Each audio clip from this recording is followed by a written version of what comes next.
Bismillahirrahmanirrahim. Assalamualaikum warahmatullahi wabarakatuh. Waalaikumsalam warahmatullahi Waalaikumsalam warahmatullahi wabarakatuh. wabarakatuh. Kembali lagi dengan kelompok kami, kelompok 6. Di sini kami akan membahas mengenai soal 10.2, 10.4, dan 13.5 dan 13.6. Untuk soal 10.2 itu akan dijelaskan oleh Saudari Intan Julita. Kepada Intan, dipersilakan.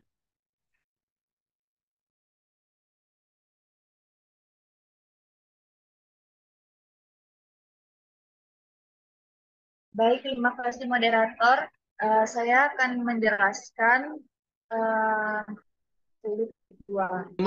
Berdasarkan soal 10.1, PT Anak akan menjabarkan laporan keuangan tahun 2016 sekaligus mengonsolidasikannya dengan laporan PT Induk. PT Anak mengumumkan laba dividen 1 Mei 2016 untuk tahun 2016 masing-masing senilai $9.000 dan $5.000.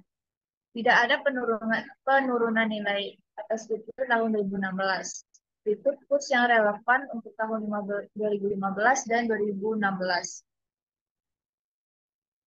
Untuk uh, bisa lihat pada tabel untuk tanggal 2 Januari 2015 sampai dengan rata-rata 2016 terdapat kurs yang ada di tabel.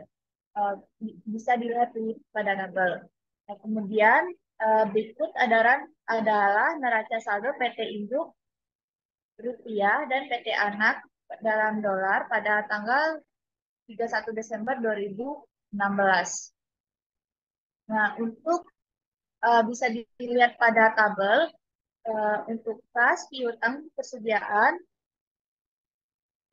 investasi pada PT Anak, tanah, mesin, beban pokok penjualan, beban penjusitan, beban operasi, dan dividen untuk jumlah debit pada PT Induk sebesar 3.624.980.000.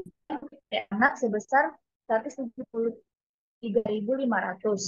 Kemudian pada akun akumulasi penyusutan, utang usaha, utang bank, saham biasa, saldo laba, penghasilan komprehensi lain, pendapatan, dan bagian laba PT Anak itu dengan jumlah kreditnya pada PT Induk sebesar 3.624.980.000 dan untuk PT Anak sebesar 173.500.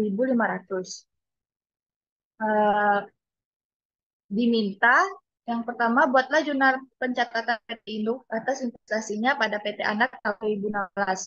Yang kedua, buatlah kertas kerja penjabaran laporan keuangan tahun 2016. Yang ketiga, buatlah kertas kerja konsolidasian tahun 2016.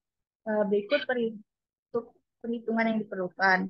Nah, untuk yang jurnal pencatatan pada PT Induk atas investasinya, atas PT Anak itu, untuk tanggal 1 Mei 2016, eh, PT PT Anak menerima dividen sebesar $5.000. Eh, Untuk perhitungannya itu 90% dikali dengan $5.000 dikali 12.600. 12.160. Mengapa mengapa demikian? Karena pada tanggal 1 Mei 2016 itu kursnya sebesar 12.160 rupiah. Maka maka untuk jurnalnya itu kas di debit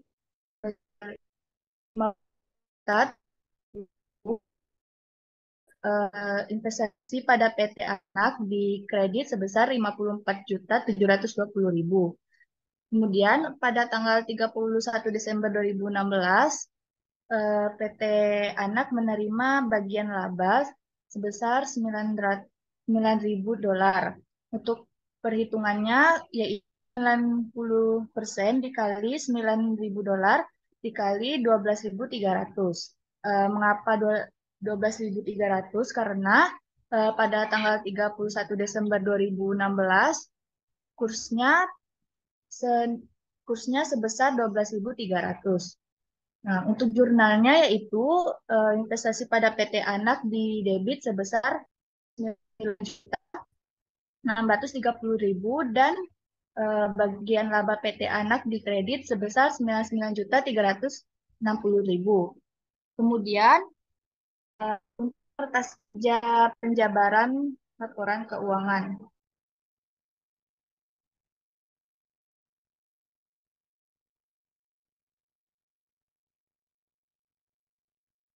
Untuk kertas kerja penjabaran laporan keuangan bisa kita lihat pada tabel eh, untuk eh, akun-akun yang ada di tabel itu untuk kas sebelum translasi sebesar 4.500 dengan kurs 12.200. Eh, Kemudian untuk perhitungan setelah translasi itu 400 4.500 dikali dengan 12.000, maka dapatlah hasil setelah transaksinya sebesar 44.900. Kemudian untuk utang sebelum transaksi 9.000 dengan kurs 12.200, maka didapatlah hasilnya sebesar 109.800.000. Kemudian untuk investasi pada PT Anak itu tidak ada. Kemudian tanah sebelum transaksi sebesar 40.000 dengan kurs 12.000 12.150. Didapatlah hasil setelah transaksinya sebesar 486 juta. Kemudian pada mesin sebelum transaksi sebesar 70.000 dengan kurs 12.150, maka didapatlah hasil sebesar 850.500.000. Kemudian untuk beban pokok penjualan sebelum translasi eh, sebesar 12.500 dengan kurs dengan dengan dengan kurs 12.200, didapatlah hasil 152.500.000 dan seterusnya.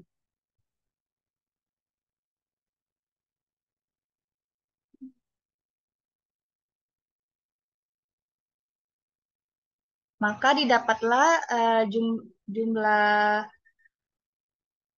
jumlah debit jumlah debitnya sebesar 173.500 dengan setelah translasinya sebesar 2.110.425.000. Kemudian untuk aku kemudian untuk jumlah kreditnya sebesar 173.500 dan setelah transaksinya sebesar 2.095.175.175.000. Kemudian untuk kertas kerja konsolidasian bisa dilihat pada tabel. Di sana terdapat keterangan PT Induk, PT Anak, debit, kredit, dan konsolidasian. Nah, bisa kita lihat untuk akun-akunnya sama seperti pada soal, ada kas, piutang, persediaan, investasi pada PT Anak, tanah, mesin, beban pokok penjualan, beban penyusutan, beban operasi, dan dividen. Nah, untuk PT Induk itu sendiri, eh, nilainya dapat dilihat pada soal, dan PT Anak itu didapat dari hasil eh, dari penjabaran setelah translasi. Kemudian dimasukkan ke dalam tabel konsolidasian.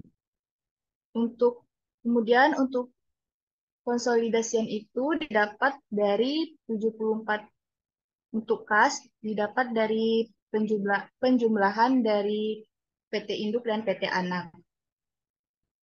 Kemudian piutang persediaan juga sama dan untuk akun investasi pada PT anak eh, kenapa di kenapa berada di kredit karena PT anak tidak ada investasinya. Maka dari perhitungannya PT induk dikurang dengan kredit, maka didapatlah hasil sebesar 3.500.000. Kemudian untuk akun tanah, mesin, beban pokok penjualan, beban penyusutan, beban operasi, dan dividen, perhitungannya sama seperti pada akun kas. Perhitungannya untuk PT induk ditambah PT anak dan didapat hasil konsolidasiannya. Kemudian untuk jumlah debitnya itu untuk PT induk sebesar 3.624.980.000 dan untuk PT anak sebesar 2.110.425.000 dan untuk konsolidasi sebesar 5.735.405.000. Kemudian untuk aku akun akumulasi penyusutan, utang usaha, utang bank, itu perhitungannya eh, pada PT induk dan ditambah PT anak dan didapatlah konsolidasiannya. Bisa dilihat pada tabel.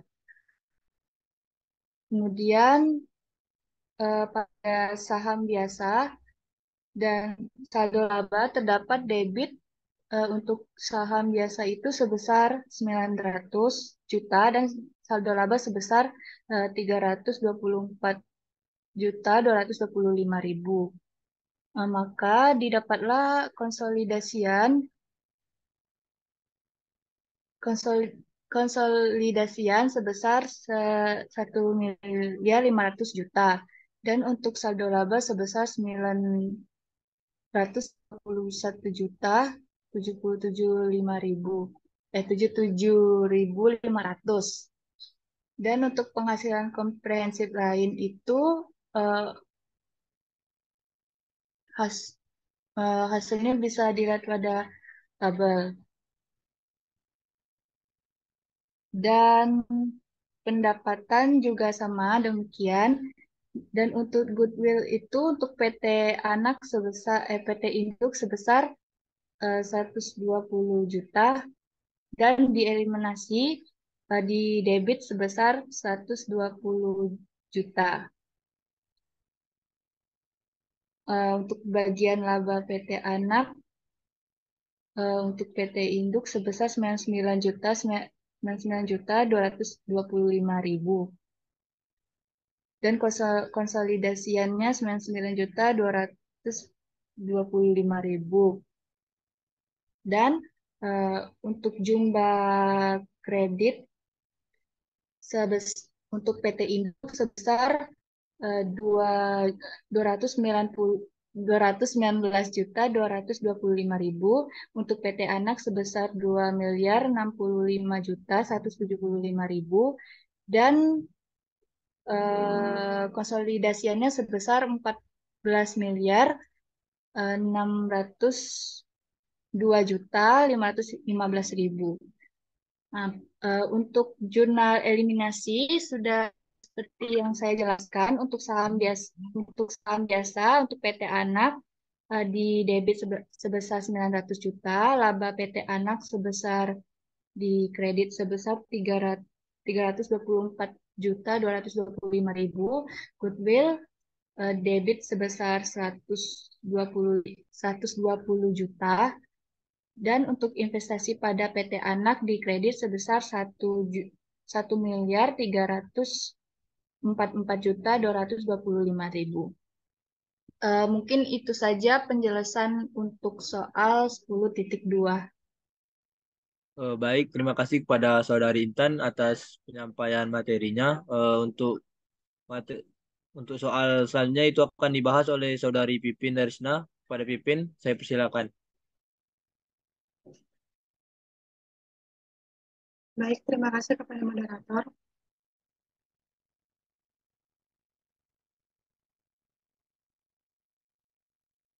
Selanjutnya ada soal 10.4.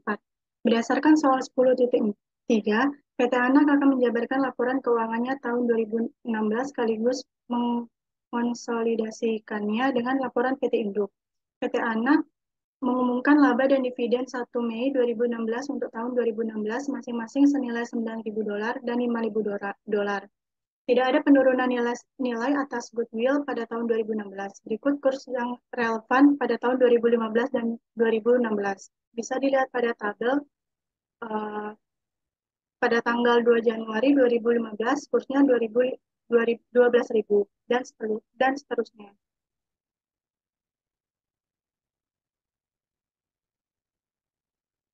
Kemudian berikut adalah neraca saldo PT Induk rupiah dan PT Anak dolar pada tanggal 31 Desember 2016.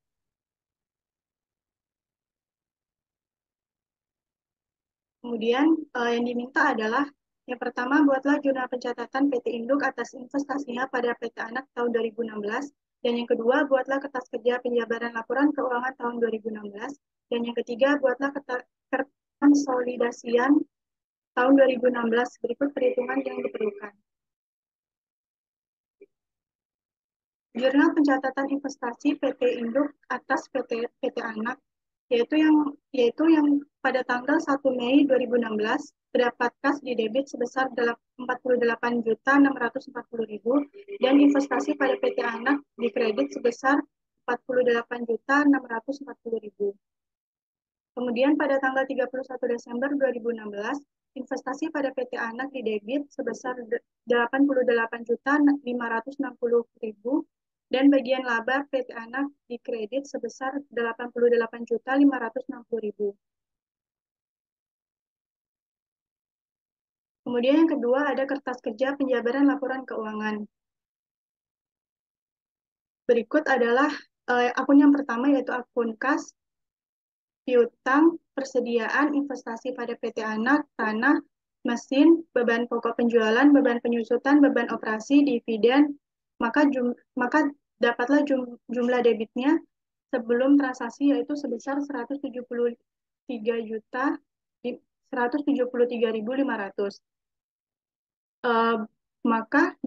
Maka perhitungan untuk setelah transaksinya yaitu sebelum transaksi dikali dengan kurs, maka dapatlah hasil setelah transaksinya. Bisa saya contohkan yaitu pada akun kas sebelum transaksinya yaitu 4.500, maka dikali dengan kursnya 12.200, maka dapatlah 54.900.000.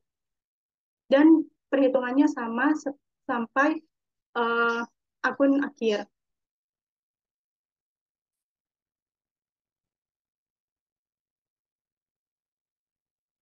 Di sini pada akun akumulasi penyusutan, utang usaha, utang bank, usaha biasa, saldo laba, penghasilan komprehensif lain, pendapatan, bagian laba PT Anak, maka jumlah kreditnya pada sebelum transaksi yaitu sebesar 173.500. Maka setelah transaksinya yaitu penjumlahannya yaitu sebesar 2.095.175.000. Baik, yang ketiga yaitu kertas kerja konsolidasian.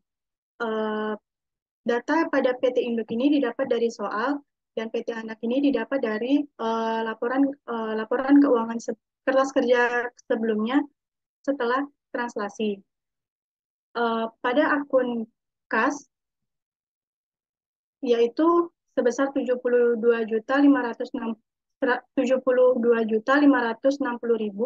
ditambah dengan 54.900.000, maka konsolidasiannya didapat 127.460.000. Perhitungannya sama sampai akhir. Namun pada akun investasi pada PT Anak ini terdapat kredit yaitu sebesar 4.334.225.000 ini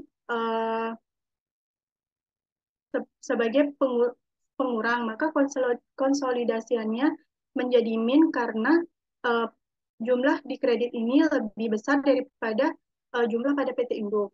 Maka didapatlah total dari konsolidasiannya yaitu sebesar 4.447.250.000.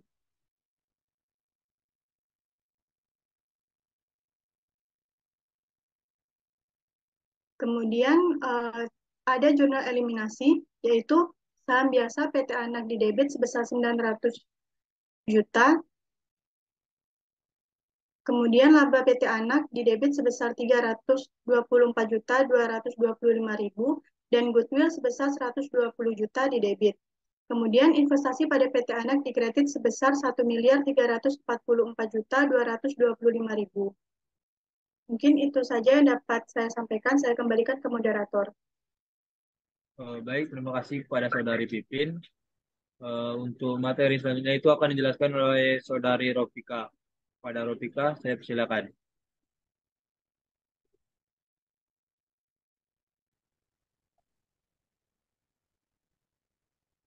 Baiklah, saya akan menjelaskan kasus 13.5. Manajer tempat Anda bekerja telah meminta Anda untuk melakukan beberapa penelitian untuk menentukan jenis informasi yang disediakan perusahaan publik pada situsnya. Perusahaan publik tempat Anda bekerja sedang mempertimbangkan untuk membuat homepage sendiri. Secara khusus, manajer meminta Anda untuk membuat catatan bagaimana perusahaan ini menggambarkan produk dan jasanya dalam homepage perusahaan. Setelah melakukan penelitian atas beberapa homepage, manajer meminta Anda untuk menelaah laporan keuangan perusahaan ke regulator. Pada saat menelaah laporan tersebut, manajer meminta Anda untuk mengamati bagaimana perusahaan menjelaskan segmen usahanya. Sebagai contoh, apakah segmen yang dijelaskan dalam laporan serupa dengan produk dan jasa yang disebutkan dalam homepage perusahaan tersebut. Diminta dengan menggunakan mesin pencari di internet, temukan homepage dari perusahaan publik tersebut. Petunjuknya, istilah pencarian yang berguna adalah company homepage. Kemudian buatlah ringkasan singkat tentang bagaimana Anda menemukan dalam homepage tersebut yang membahas hal-hal sebagai berikut.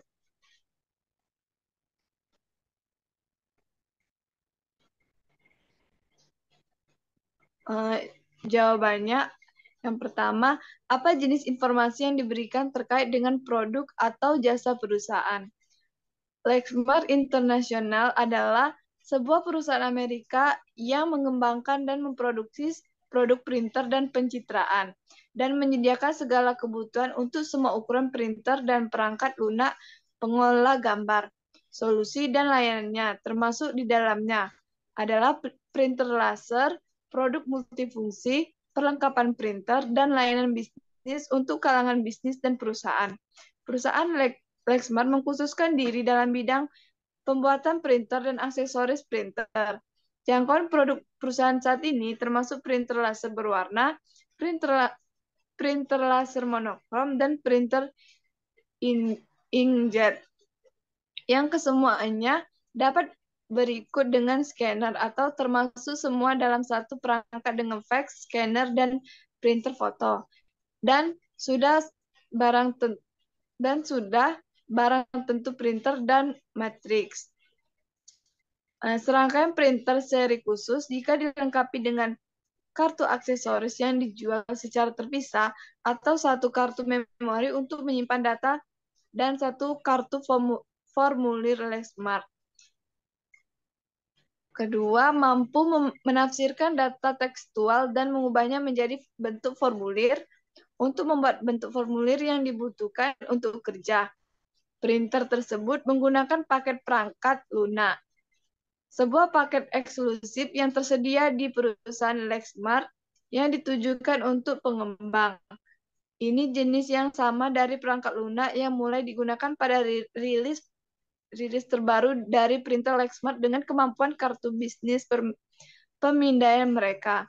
Adapun servis yang mereka berikan di antaranya manage print service, manage software service, professional service, customer support service, dan deployment service.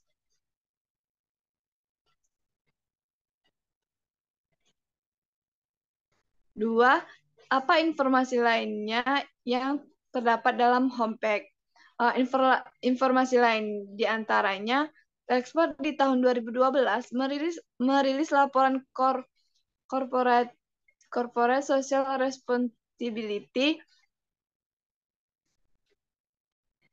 Lexmark memiliki komitmen jangka panjang kepada masyarakat global yang lebih baik. Laporan ini menampilkan kemajuan yang telah dibuat menuju tujuan lingkungan dan bagaimana Lexmark bekerja untuk membuat dampak di seluruh dunia. Lexmark dikukuhkan lagi sebagai pemimpin pada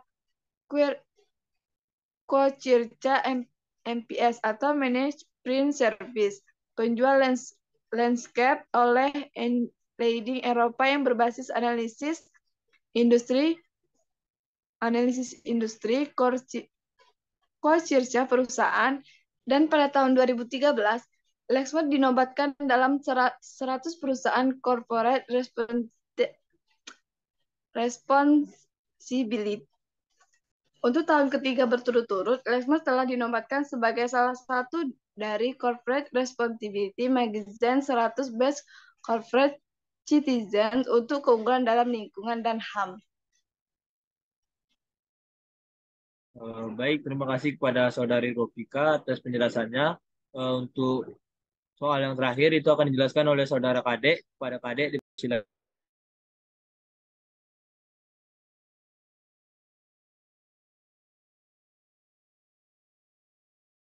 Baik, baik, terima kasih kepada moderator. Yang selanjutnya yaitu soal kasus 13.6, laporan interim.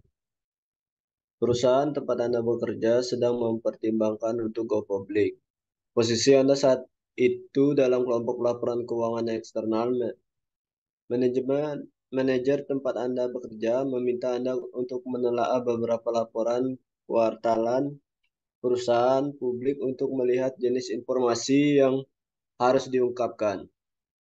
Manajer tidak menginginkan Anda untuk melakukan penelitian teknis untuk menentukan persyaratan pelaporan yang tepat, tetapi untuk memahami secara umum mengenai informasi yang harus disediakan oleh perusahaan lain dalam laporan kuartalan mereka. Diminta tentukan nama dari 2 perusahaan publik yang ingin digunakan dalam tinjauan Anda mengenai laporan kuartalan tersebut.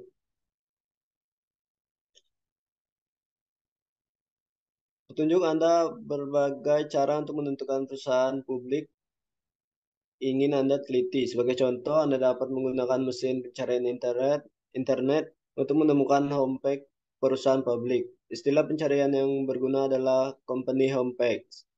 Metode lain akan memiliki perusahaan publik yang sudah Anda ketahui atau tentukan melalui koran atau majalah. Jawaban, perusahaan yang kami pilih adalah PT Astra International, TBK, dan PT Bank Sentral Asia, TBK. Adapun informasi yang harus termuat dalam laporan keuangan adalah sebagai berikut. Yang pertama, laporan posisi keuangan PT Bank Sentral Asia, TBK, dan entitas anak. Laporan posisi keuangan konsolidasian 31 Desember 2018 dan 2017. Yang pertama, kas di 31 Desember 2018 sebesar 21.691.443. Di 2017 sebesar 16.754.289. Giro pada Bank Indonesia sebesar 43.583.309.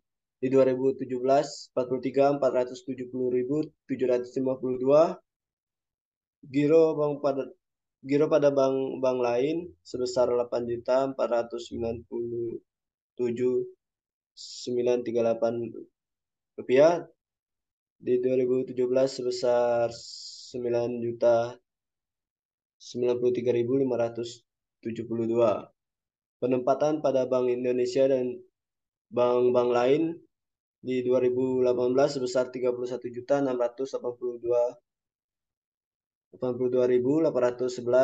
rupiah, dan di 2017 18.969.682 rupiah. Aset keuntungan untuk diperdagangkan di 2018 sebesar 5.841.524 rupiah, di 2017 6.015.302 rupiah, dan seterusnya.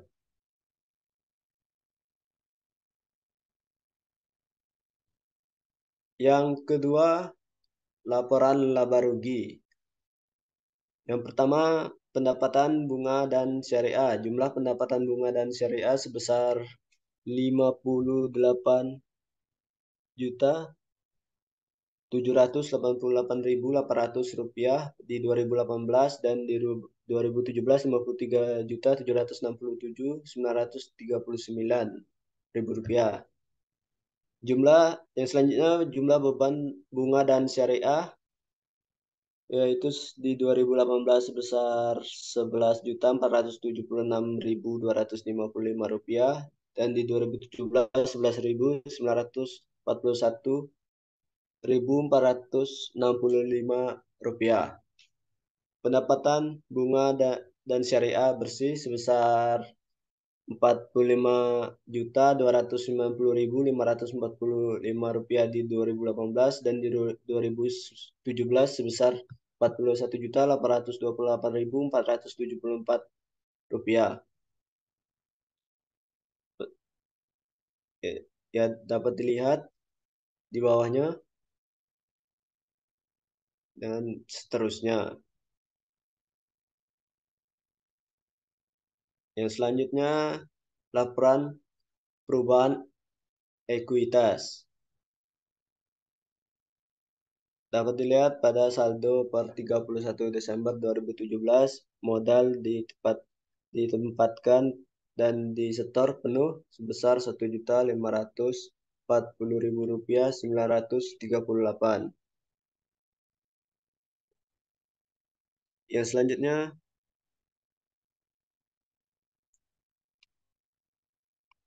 saldo per 31 Desembernya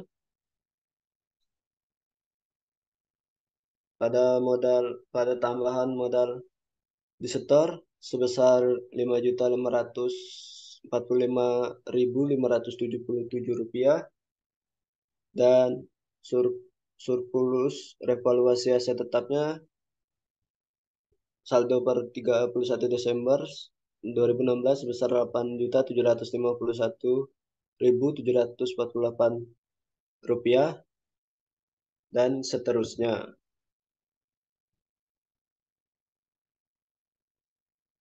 Laporan arus kas. Penerimaan pendapatan bunga dan syariah provinsi dan komisi. Yang pertama, pendapatan operasional lainnya di 2018 sebesar Rp67.188.173 dan di 2017 Rp62.896.140, dan pendapatan operasional lainnya sebesar Rp3.105.023 di 2017 sebesar Rp2.554.654, dan pembayaran imbalan pasca kerja sebesar Rp675.000 dan Rp1.488.730, dan seterusnya. Dilihat pada tabel.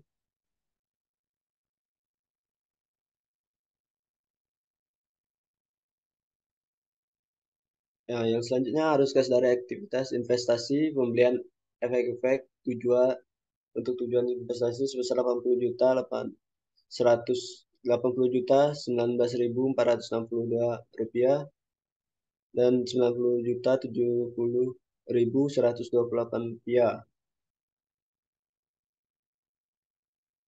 Dan yang terakhir, yang kelima, catatan atas laporan keuangan atas laporan keuangan dan pos-pos penting dalam perusahaan yang perlu penyabaran dan jelas. Mungkin itu saja dari saya kembalikan ke moderator. Baik, terima kasih kepada saudara Kade atas penyampaiannya. Mungkin itu tadi penjelasan dari kami terkait soal-soal yang telah kami jelaskan. Mungkin maaf apabila masih ada kekurangan atau kesalahan kami dalam menjelaskan baik tutur kata atau perbuatan. Eh, Kami akhiri. Wassalamualaikum warahmatullahi wabarakatuh. Waalaikumsalam warahmatullahi wabarakatuh.